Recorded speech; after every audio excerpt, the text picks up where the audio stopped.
जय हिंद दोस्तों, कैसे हैं? आइए आज जानते हैं रासायनिक अभिक्रिया के बारे में।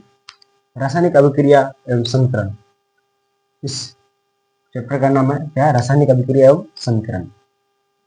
तो रासायनिक अभिक्रिया से जाने से पहले हम रासायनिक परिवर्तन जानते हैं होता क्या है। ऐसे परिवर्तन जिनमें मूल पदार्थ अपने गुण एवं पहचान खो देते हैं रासायनिक परिवर्तन कहलाता है। यानी ऐसा परिवर्तन यानी कि बदलाव जिसमें क्या होता है, मूल पदार्थ जो पहले पदार्थ होता है परिवर्तन होने के बाद करता है अपना जो पुराना गुण होता है वो खो देता है, यानी उसमें पुराना गुण नहीं रहता है, तो रासायनिक परिवर्तन कहलाता है।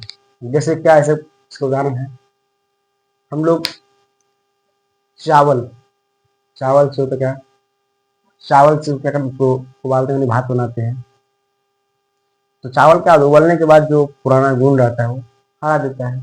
या दूध से दही बनना, दूध का अलग गुण होता है और दूध से परिवर्तन क्या हुआ है, दही में, दही का अलग गुण है। वही बताया जो मूल पदार्थ क्या दूध था, अपना गुण खो दिया, पहचान खो दिया और नया पदार्थ बन गया, उसे क्या कहते हैं, रासायनिक परिवर्तन कहते हैं। और रासायनिक परिवर्तन जो होता है रासायनिक अभिक्रिया के दौरान ही फलस्वरूप ही बनता है। यानी अगर रासायनिक उसमें अभिक्रिया न हो तो क्या होगा, रासायनिक परिवर्तन नहीं होगा। दूध से भी दही बनता है, ये रासायनिक परिवर्तन है, लेकिन ये परिवर्तन किसके कारण होता है, रासायनिक अभिक्रिया के कारण होता है।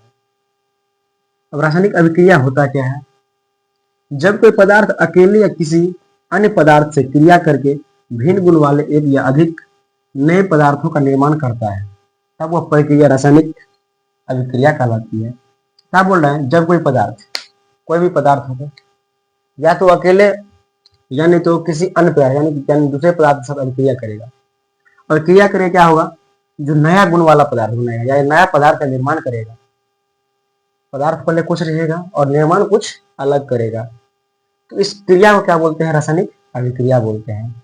अब रासायनिक अभिक्रिया जो होती है, तो हम क्या देखें, जो कोई पदार्थ रहेगा, एक या अधिक पदार्थ रहेगा, तो मान के लिए इधर रहेगा एक कोई पदार्थ है, बी के साथ अभिक्रिया किया है, ये मान के चलिए अगर सी बना है, या ए कोई पदार्थ है अकेले अभिक्रिया की किसी के साथ और बी बन गया है, या कोई ए और बी अभिक्रिया करके सी और डी बना है।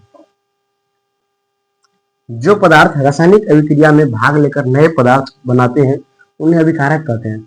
यानी जो पदार्थ, ये पदार्थ रासायनिक अभिक्रिया में भाग लिया है और यही पदार्थ नया पदार्थ बनेगा, ये पदार्थ है, ये रासायनिक अभिक्रिया में भाग लिया है और यही पदार्थ नया पदार्थ बनाएगा, तो इस पदार्थ को क्या बोलेंगे, अभिकारक बोलेंगे। क्या बोलेंगे, अभिकारक। यानी रासायनिक अभिक्रिया में जो भाग लिया है उसे क्या बोलते हैं, अभिकारक बोलते हैं। और रासायनिक अभिक्रिया के फलस्वरूप बने नए पदार्थ को प्रतिफल, और ये जो नया पदार्थ बना है सी, इसमें नया पदार्थ क्या बना है बी, इसमें नया पदार्थ क्या बना है सी प्लस डी, इसको क्या बोलते हैं, प्रतिफल बोलते हैं। यानी क्या बोल रहे हैं, रासायनिक अभिक्रिया में भाग लेकर नए पदार्थ बनाते हैं, यानी जो पदार्थ रासायनिक अभिक्रिया में भाग ले रहा है उसे क्या बोलते हैं, अभिकारक बोलते हैं। और रासायनिक अभिक्रिया के फलस्वरूप जो नया पदार्थ मिलेगा उसे क्या बोलते हैं, प्रतिफल बोलते हैं। यहाँ पे देखिए H2 यानी कि हाइड्रोजन और Cl2 क्लोरीन, हाइड्रोजन और क्लोरीन मिलकर अभिक्रिया किया है, यहाँ पे ये दोनों क्या कहला रहे हैं, अभिकारक।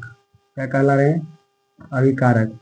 और ये अभिक्रिया किया है, अभिक्रिया के क्या बना है, HCl यानी हाइड्रोजन क्लोराइड बना है, इसको क्या बोलते हैं, प्रतिफल।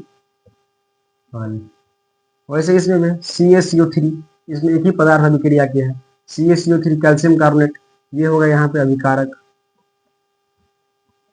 और अभिक्रिया किया है, और क्या बना है, CaO कैल्शियम ऑक्साइड, तो ये और CO2 कार्बन डाइऑक्साइड, ये दोनों क्या हो गया, प्रतिफल। तो क्या समझे, या तो एक पदार्थ अभिक्रिया किया, एक या अधिक पदार्थ अभिक्रिया करे, तो अभिक्रिया में जो पदार्थ भाग लिया है, अभिक्रिया में जो पदार्थ भाग लिया है उसको क्या बोलेंगे, अभिकारक। और अभिक्रिया के बाद जो नया पदार्थ बन रहा है उसको क्या बोलते हैं, प्रतिफल। अब देखते हैं रासायनिक अभिक्रिया की विशेषता। रासायनिक अभिक्रिया की क्या विशेषता होती है, ये रासायनिक अभिक्रिया होने पर जो कुछ परिवर्तन होता है, क्या परिवर्तन होता है, पहला जो होता है गैस की उत्पत्ति होती है। जैसे रासायनिक अभिक्रिया होगी तो क्या होगी, गैस की उत्पत्ति होती है, यानी जैडन यानी जिंक और हाइड्रोक्लोरिक अम्ल की अभिक्रिया होती है, यानी जस्ता और हाइड्रोक्लोरिक अम्ल की अभिक्रिया होने पर जिंक क्लोराइड बनेगा और हाइड्रोजन गैस का उत्पन्न होगा। तो गैस का जो उत्पन्न होगा उसको इस तीर को ऊपर करके इसे सूचित किया जाता है। यानी गैस की उत्पत्ति कब होती है, यानी जिंक और हाइड्रोक्लोरिक अम्ल के साथ अभिक्रिया करने पर जिंक क्लोराइड और हाइड्रोजन गैस की उत्पत्ति हुई।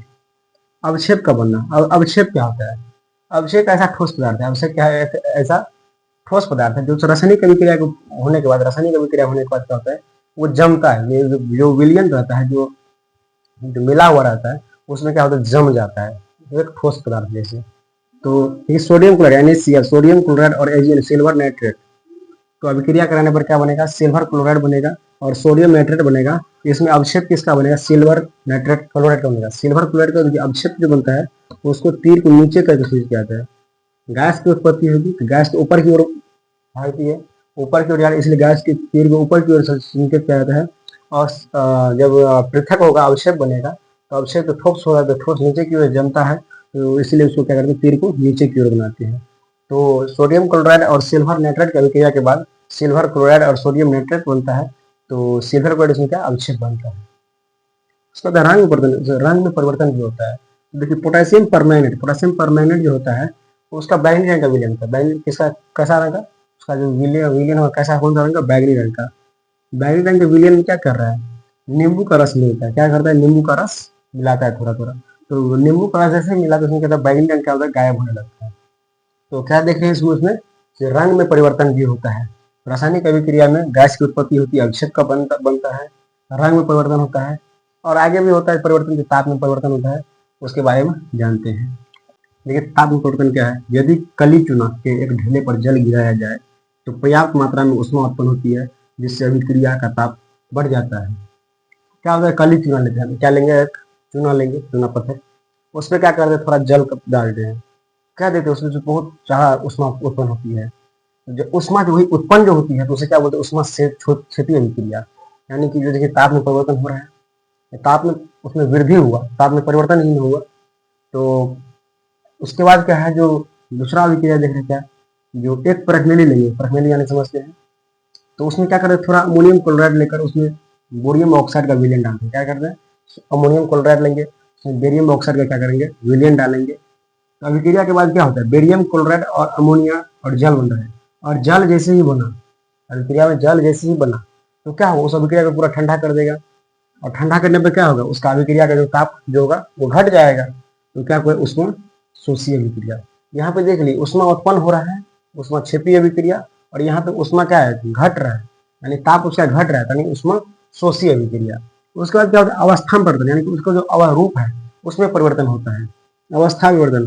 तो हम लोग जानने में अवस्था कितने प्रकार के होते हैं, सॉलिड, लिक्विड, गैस, ठोस, द्रव और गैस, और दो अवस्था और थे, क्या, प्लाज्मा और एक बोस अनिश्चित कंडेंसेट। तो हम लोग ठोस, द्रव और गैस का यूज ज्यादा करते हैं।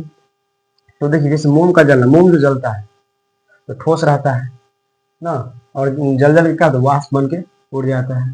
जल जो बनता है H2 गैस रहता है, O2 क्या गैस रहता है, और H2O बनने पर क्या द्रव रूप में आ जाता है।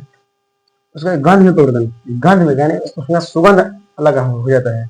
C2H5OH यानी एथेनॉल है, एथेनॉल के एथेनोइक अम्ल से अभिक्रिया करने पर, यानी कि जो उसमें थोड़ा H2SO4 यानी कि सल्फ्यूरिक थोड़ा अम्ल डाल देते हैं उसमें, तो एथिल एथेनॉइट बनता है और जल बनता है। एथिल एथेनॉइट का गंध क्या होता है, थोड़ा हल्का मीठा रंग का मीठा गंध होता है, तो थोड़ा सेंट उसका थोड़ा अच्छा लगता है। तो ये था आज हमारा जो रासायनिक अभिक्रिया होता है, क्या उसकी विशेषता क्या है। तो हम अब जानते हैं अगले पार्ट में रासायनिक समीकरण के बारे में।